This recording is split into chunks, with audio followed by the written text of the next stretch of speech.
Hello, everyone. Welcome to the B&P Associates Community First podcast, where we have engaging conversations about community development, legal issues, social topics. Indeed, we've had a range of guests, from judges, lawyers, accountants, and community leaders. I am your host, Adelaide Beneprempe, and today I couldn't be more excited to introduce you to our very, very special guest. Are you ready, dear listeners? He is the newly appointed Minister for Education of Ghana, the Honorable Minister Haruna Iddrisu. Congratulations on your appointment. Yeah, thank you, Adelaide. My pleasure and honor to be here and to be on your show. We are honored. Discuss matters that affect all of us all. Thank you so much. So, dear listeners, today our topic is about education, a matter that shapes and determines our future. But before we dive in, I would like to give you a concise overview, if I may, of our honorable guest's CV. With his kind permission, of course, he does have a tall list of achievements, but I'll give you the following. He is a lawyer and a member of the Ghana Bar Association. He is a member of Parliament for Tamale South constituency. Indeed, he's been the member of Parliament since that constituency was formed. He has held key ministerial roles: communications, trade and industry, employment and labor relations. He's also served as a minority leader in Parliament and is now our education minister. He has played key roles in legislation like the Data Protection Act and has served on various parliamentary committees. So you see, even the abridged version is a little bit overwhelming. Thank you very much for coming. Thank you, Adelaide. So, Minister, we are ready, and I'm sure that our listeners are very keen to hear from you. So the first thing I would ask you is this. I know that you've barely had an opportunity to warm your seat at the ministry, but indeed you've inherited the Free Senior High School program. And I wanted to know if you have any initial thoughts about the program you've inherited. First of all, I have to thank President Mahama for the opportunity to serve him in the more important role of Minister for Education. And as you rightly observe, education drives the future, impacts the future, and probably determines the future. It's important that every country invest in its human development effort. Now the World Bank phrases it as people's development, because education is not just the driver of economic development, but is a servant and an input of development. And in Ghana, we have preschool, school, JSS, senior high school, and higher education as our education structure. Now, one of the major problems of our country is how to finance free senior high school. So the concept is not the problem. Arguably, free senior high school has expanded access to secondary education in numbers not witnessed since the formation of our country. We've had significant improvement in accessibility, but the problem is financing free senior high school. It is free tuition, free food, and free academic related costs, but the government is struggling to bear the cost of financing free senior high school. And having assumed office as Minister for Education, one of the major decisions we took was to hold a National Education Forum and have a national dialogue on the state and future of education in Ghana. We got memoranda totaling over 5,000, stakeholder participation over 2,000, and the actual conference itself, which was open in whole and led by President John Dramani Mahama. And for me, the president, since assuming office, have held two important dialogues: an economic dialogue and education dialogue. It only reflects the emphasis he places on prioritizing the two as the levers of growth. That is what will propel this country to achieving sustainable development. So whether it's good governance, better health management, social progress, gender equality, is education. Now, I do not think so. For instance, the government of Ghana needs 4 billion Ghana cedis every year to finance free senior high school. That's steep. But that's what we require. So this year, what we have done is to finance free senior high school from the Ghana Education Trust Fund, popularly referred to as GET Fund. That's taking about 65% of the GET Fund financing. That is not sustainable.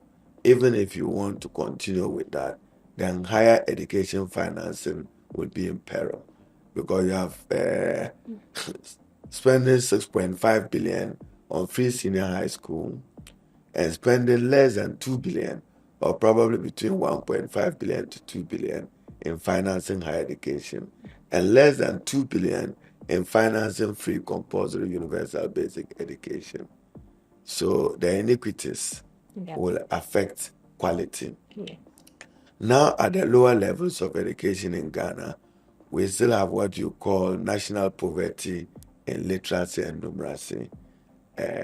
We introduced what was referred to as the National Standardized Test in 2021, 2022, and 2024. We've seen an improvement in the mean average, maybe from 54 to 59%, and then mathematics 42 to 53%. But learning outcomes are generally very low in Ghana, and we need to do something about it. I'm not too excited or too happy about the fact that 30 years into Ghana launching onto free compulsory universal basic education, we have not attained free compulsory universal basic education as a country. 30 years on, you still have learners who are out of school, and you still have communities without schools. In Ghana, as at this morning, there are 5,000 schools under trees. We need to invest in infrastructure in order to accommodate the many learners who want to have access to quality basic education. We also need to train learners and the Ghanaian youth on what you call the 21st century competences, attitudes, and values. That would mean that we have to go digital and improve on digital learning skills for learners. That would mean that we have to invest in digital infrastructure and digital tools and equipment in order that these kids can prepare for a competitive world tomorrow. So you are right in saying that one of the headaches of the Minister for Education and by extension the President of Ghana would be, how do I finance free senior high school? Yes. And my difficulty with it is that probably before its introduction, the Nana Dankwa government should have conducted a means test in order to understand those who can pay and distinguish them from those who cannot pay and those who are genuinely in need and need support. Then government can support that category of student. But wholesale is difficult, but we've accepted it as a government national policy.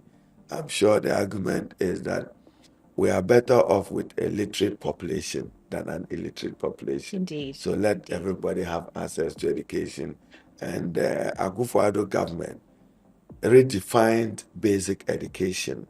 In my view, and you are a trained lawyer, they may be wrong even constitutionally, in my honest view. Now, when you define basic education to include secondary education, so you now have preschool, school, JSS, and then senior high school as your basic education, does that sit right with the Constitution? The Constitution was categorical when it says that there shall be basic education. So that's why the Constitution used the word free, compulsory, universal, basic education. Yeah. And it was defined from preschool primary school ending at junior high school. They've sought to extend it to senior high school, but the benefit is to the learner. So yes, we have problem with financing. My problem with free senior high school is a transition. While the country was busy preparing for free senior high school, we didn't prepare the universities to accommodate the exponential increase in the numbers from free senior high school.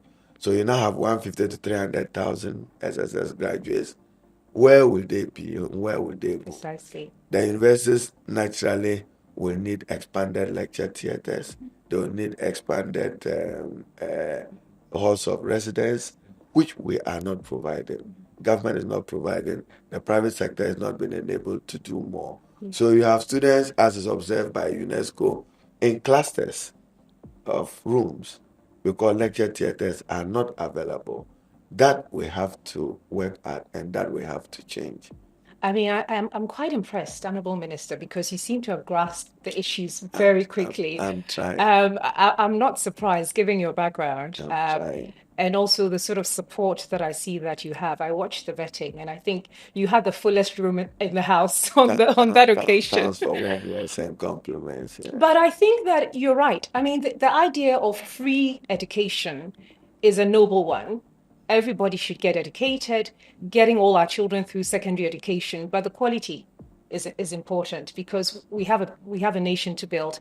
And when you think about the quality, a number of concerns have been raised, like the infrastructure, the training for the teachers, and of course, I'll call special cases where underserved areas have to play catch up in order to bridge that achievement gap.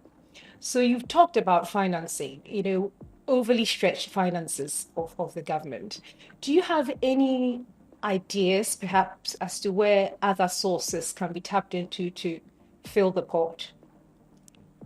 My view will be that we have to establish an education endowment fund, and those who are able and capable can pay into that fund, and that fund can be used to support a category of schools that you can call the trust schools, or just generally support education generally. And I think that we have to rethink the free senior high school. A review, as President Mahama observed, does not necessarily mean cancellation, but seeking to improve. And the question Ghanaians will ask is, improve what? You want to improve quality, you want to improve access, and you want to improve relevance. I mean, I have a difficulty where you have a train which makes only one stop. Everybody passes and everybody is in the train. What is free, it is argued, even in normal Ghanaian parlance, may not be quality. And what is free is not quality. And we have to look at it.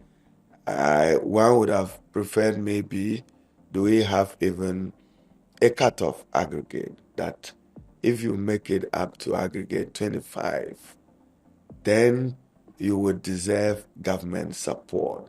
If you are not able to make it, then be on your own and support yourself so that we are respecting assessment and the quality of assessment. Why do you subject students to examination? In order that merit becomes the defining variable and factor. But this is still part of a national debate, part of a national discussion. It came up strongly on the National Education Forum. There is no conclusive decision policy-wise by government than what the president announced in the State of the Nation address, that free senior high school has come to stay. We will support it. In fact, into tomorrow next, I'm meeting with all the heads of the CHAS in Sunyani, in order that we would hear from them what is it that is the problems confronting education in Ghana. I hear that many offices are without basic tools and equipment, no furniture, no computers. Many schools are without furniture, even for school people to sit on. Why wouldn't you have poor quality and poor learning outcomes? And many are in dilapidated, unacceptable infrastructure for purposes of learning. I think that we have to prioritize human and people's development, invest more in it. It will require between 1.2 to 2 billion US dollars. I mean, every other year, this is what Ghana will require to invest in education if we are to make meaningful impact in ensuring and guaranteeing quality education at all levels of educational ladder. But let me also note that just recently I launched some statistics from the Ghana Statistical Service, and Ghana is among the best in Africa in terms of countries that have expanded access to education. The only notable concern again is expanded access but quality. So we need to work at that. You've got a lot of work to do, Honorable Minister, and I wish you well. The reason I say that is when we talk about the issues of infrastructure, for example, people don't even have the right infrastructure. There are still schools under trees and so on. We need to catch up on that and bring ourselves to a standard. But beyond that, we're looking at the fourth industrial revolution. We're looking at training our children a little bit different than we've done before. So we're looking at problem solving, critical thinking, STEM investments, and so on. So I wondered, I know that you need to deal with the immediate issues that we have, but I wondered whether you had any thoughts or strategies, in the pipeline that you're thinking about to catapult us to where we should be so that our children are competitive locally and globally and they can build our nation. The future is science, mathematics, and engineering and ICT. And if you want, by extension, add artificial intelligence as a new innovative future that Ghanaian people must be exposed to. Now, we need to, again, spend more on science, mathematics, and engineering education. In fact, I intend to revolutionize STEM education in Ghana. We should be introducing some new STEM kits into upper primary 4 and 6 before the end of this academic year, and that will become an integral part of the training of young people in Ghana.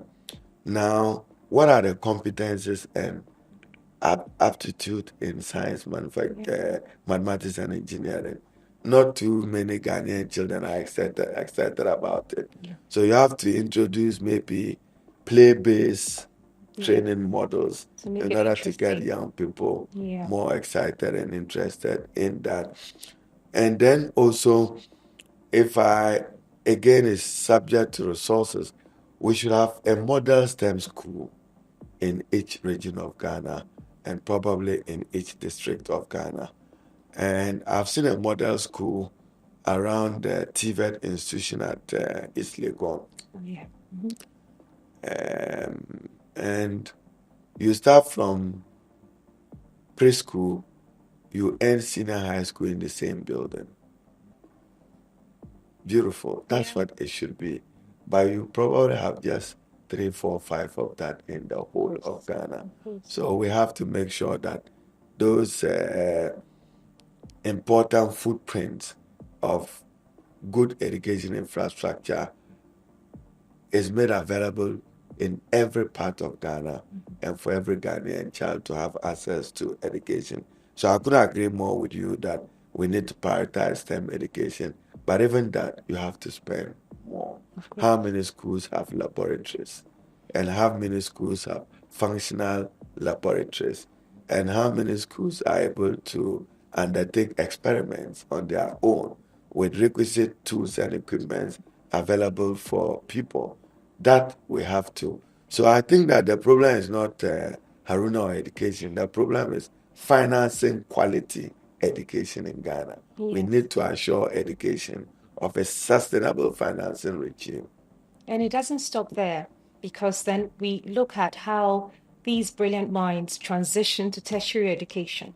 If a child at the senior high school level has affordability issues and has benefited from the system and has been assessed as quality, let's look at that.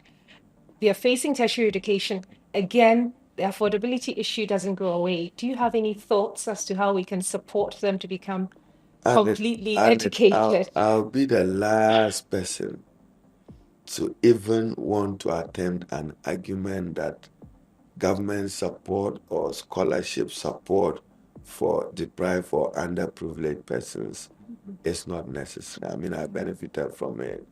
And I know what it means for a poor mother or poor father not having enough to support the education of a child.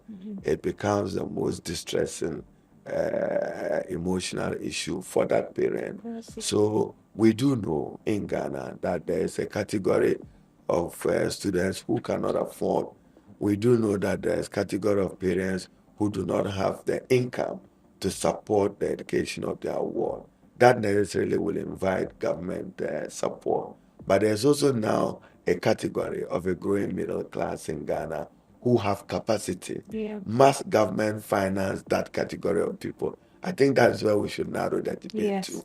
And we find some useful answers there. Yes, you're quite right. A necessity-based approach would assist those who do not have that opportunity. And yet Absolutely. are brilliant. Absolutely. Will So contribute to our Ghana nation. would someday have to conduct a means test. Maybe I should initiate it as Minister for Education. Then we seem to understand in Ghana what proportion of the population can pay for education at what level and what proportion of the population cannot afford that. You know, President Mahama in the NDC manifesto introduced the free academic facility admission user fees. I intend in the next couple of days and weeks to roll it out through the Ghana Student Loan Trust entity supported by the Ghana Tertiary Education Commission.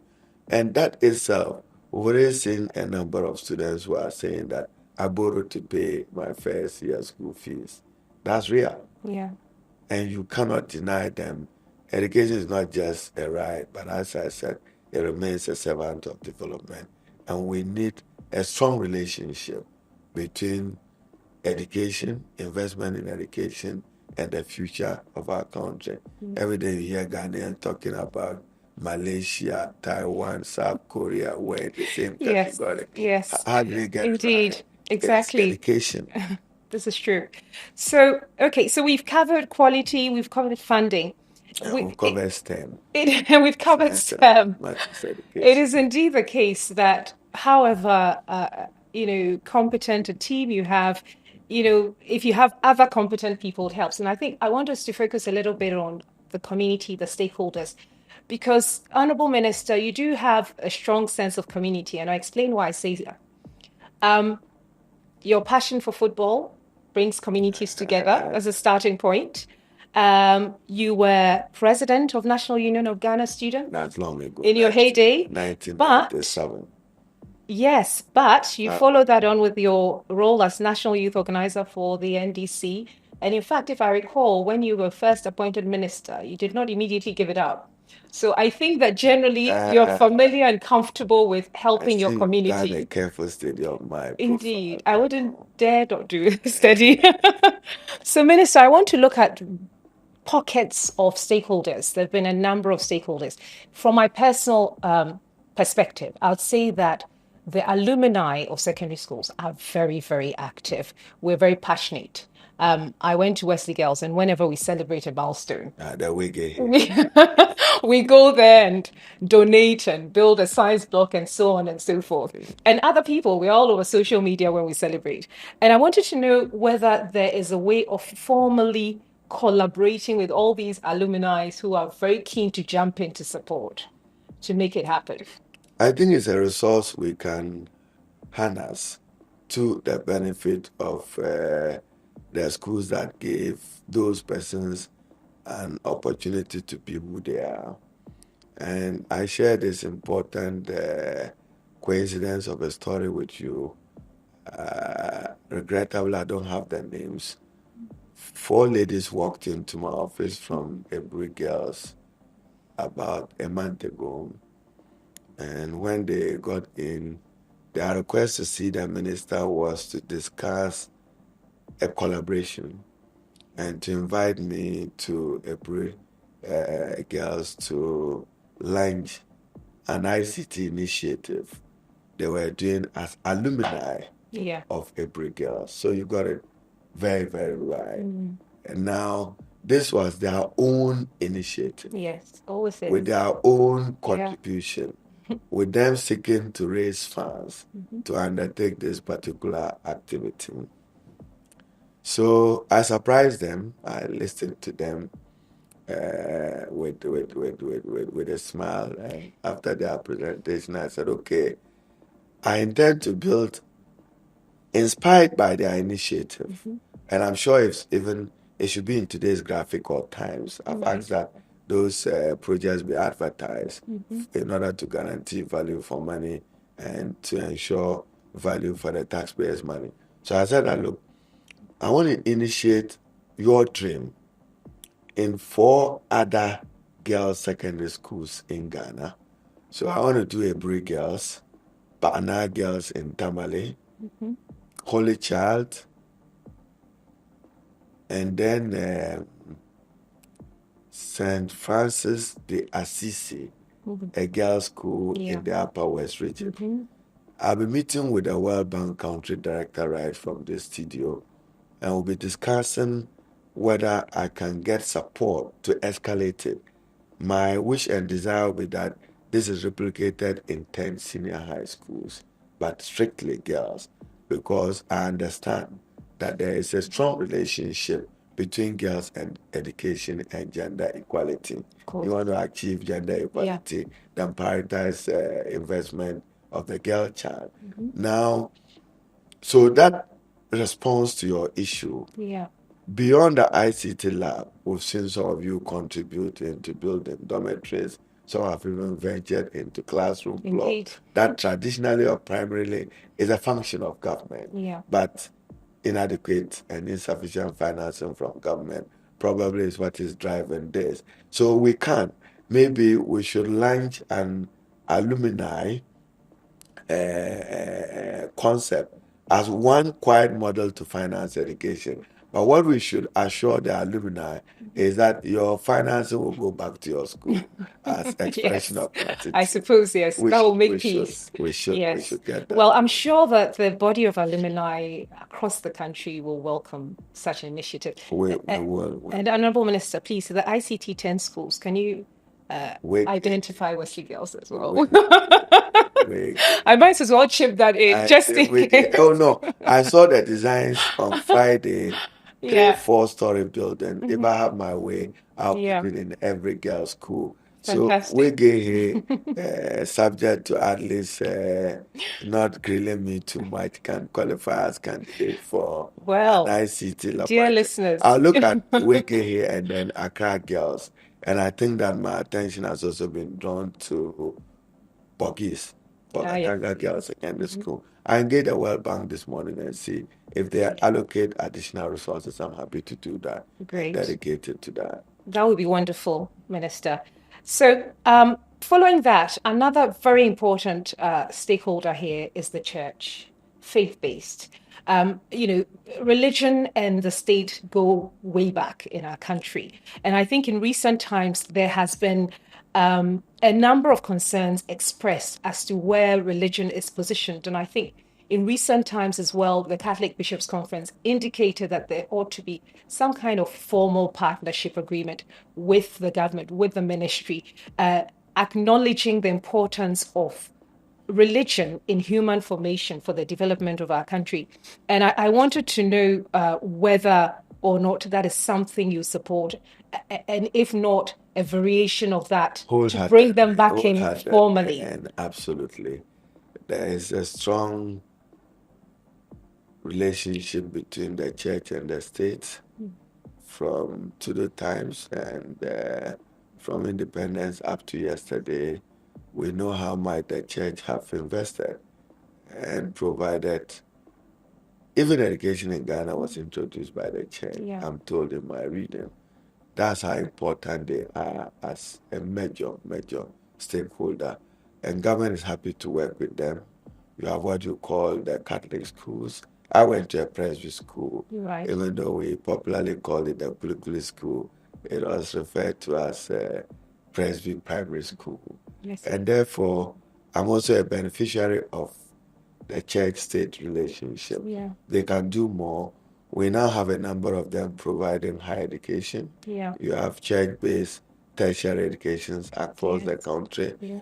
What we have assured is that I'm engaging with those of them who conceive themselves as belonging to the private sector, Yeah. that we can engage and we should collaborate, and we'll define a new relationship going forward. Good. So, Minister, when you said private sector, I just wondered whether there is scope for some kind of You can say collaboration. Haruna. I'm more comfortable when you address me Haruna than I'll be you honest. have a I'll try Haruna, but I don't think it'll roll off my tongue. um, talking about private community, I just thought about whether or not there's scope for collaboration with the private schools, because just as we have as senior secondary schools, you find that sometimes there's a huge gap between what the private schools are offering and what the state is offering. And I look at this in respect of your plans for digitalization, improving upon our secondary schools. Artificial intelligence, we know, is an unknown beast, but we also know that it can be very dangerous if we don't have the relevant training of that. One of the problems which is currently confronting the country is double track in Free Senior High School. Now, a number of people have argued, rather disappointingly, that double track is good. How can it be good?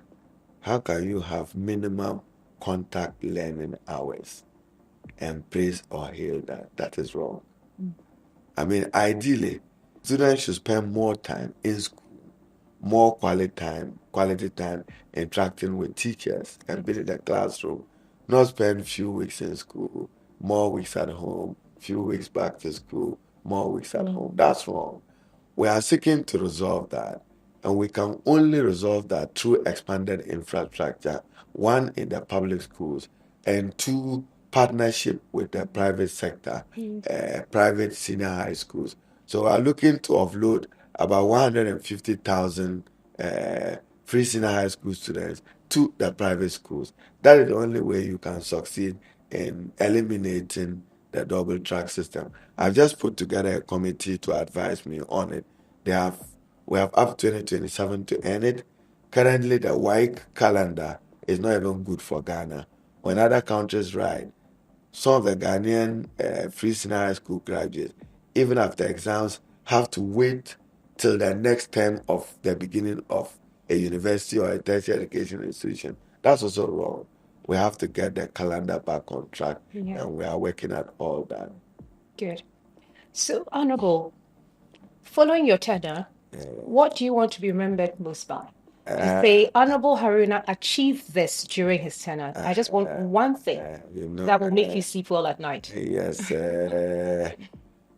In education, my footprints are there. If you go back to memory lane, when I was Minister for Communication, like even in your intro, at the time, I already knew that Ghana needed to have a data protection act. Yeah. We got that passed.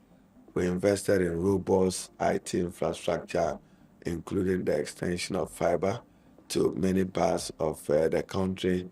We passed the needed legislation. You remember mobile number portability to improve quality of mobile telephony at the time, even the introduction of a strong regulatory system for the sector. Then Minister for Trade and Industry, I wanted to be remembered for, there's a major irrigation project in the Upper East region, Tamini. That was initiated by me as Minister for Trade and Industry with the support of Excellency John Dramani Mahama, wanting to have more irrigable dams in the country.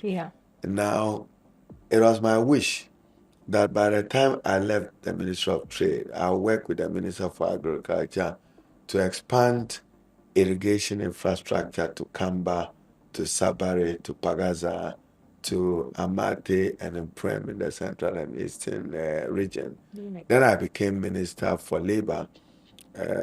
Today, I'm reading about Ghana's pension regime. At the time, I had to negotiate with the labor unions to get the matter resolved out of court and a court settlement. Today, I see some significant numbers in the growth of the pension funds of the unions and what that means for them and for their retirement income. Now, as Minister for Education, into this year and at the beginning of next year, I will be preparing the grounds and platform for President Mahama to launch a new initiative subject to the review of Ghana's education curricula. We're reviewing curricula from kindergarten to primary school to JSS 6, and we will team it beyond academic skills. The Beyond Academic Skills Initiative of John Dramani Mahama. And that will mean that within a week, in every basic education school people must have 1 hour Right. to relate and know each other and work in groups. And they must work on something that builds responsibility in them and builds patriotism in them. If they are going to be cleaning, they should all go and clean.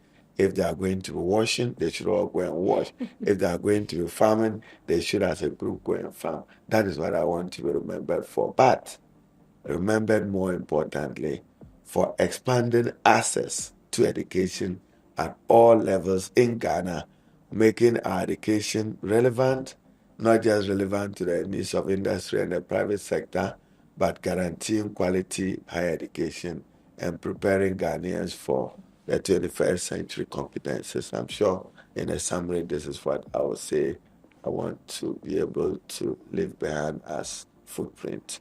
Honorable Minister, that's brilliant because you've not only thought about the hard skills, but you're also thinking about the soft skills, the leadership, Right. the team building, which is also extremely relevant in the job market.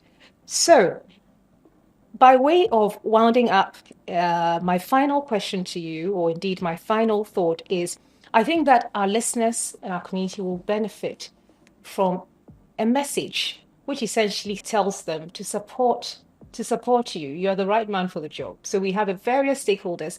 I think it's important they know that they should support these educational initiatives. So when you're ready, a short message for our community would be great.